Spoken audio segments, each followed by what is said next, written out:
ಅಳುತ್ತಾ ಕುಳಿತಿದ್ದವಳ ಕಡೆ ನೋಡದೆ ಜಾನಕಿಯ ದುಃಖ ಇನ್ನೂ ಹೆಚ್ಚಿತು.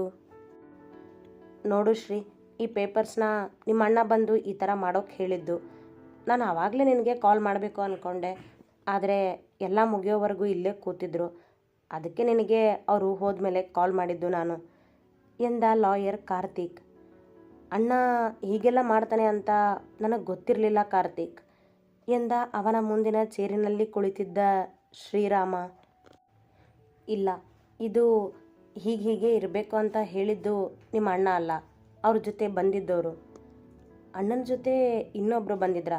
ಯಾರು? ಕೇಳಿದ ಶ್ರೀರಾಮ ಆಶ್ಚರ್ಯದಲ್ಲಿ. ಅವ್ರು ಯಾರು ಅಂತ ನನಗೂ ಗೊತ್ತಿಲ್ಲ ಶ್ರೀ, ಆದರೆ ನಾನು ನಿಮಗೆ ಅವರನ್ನು ತೋರಿಸ್ತೀನಿ. ನನ್ನ ಹತ್ರ CC ಕ್ಯಾಮ್ರಾ ರೆಕಾರ್ಡ್ ಇದೆ ಎಂದ ಕಾರ್ತಿಕ್ ತನ್ನ ಮುಂದಿದ್ದ ಕಂಪ್ಯೂಟರ್ನಲ್ಲಿ ಶೇಖರ ಬಂದಿದ್ದನ್ನು ತೋರಿಸಿದ. ಅದನ್ನು ನೋಡಿದ ಶ್ರೀರಾಮನ ಬಾಯಿಯಲ್ಲಿ ಬಂದ ಮೊದಲ ಮಾತು ಮಾವ ಎಂದು.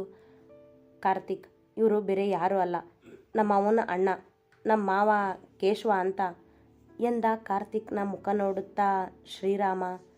ಹೌದಾ, ನಿಮ್ಮ ಅಣ್ಣ ಚೆನ್ನಾಗಿ ಕುಡಿದು ಬಂದಿದ್ರು ಶ್ರೀ, ಅದಕ್ಕೆ ಇವರು ಕುತ್ಕೊಂಡು ಎಲ್ಲನೂ ಹೇಳ್ತಿದ್ರು. ಇರೋ ಆಸ್ತಿಲಿ ಯಾವ್ಯಾವುದು ನಿಮ್ಮ ಅಣ್ಣನಿಗೆ ಸೇರಬೇಕು ಅಂತ.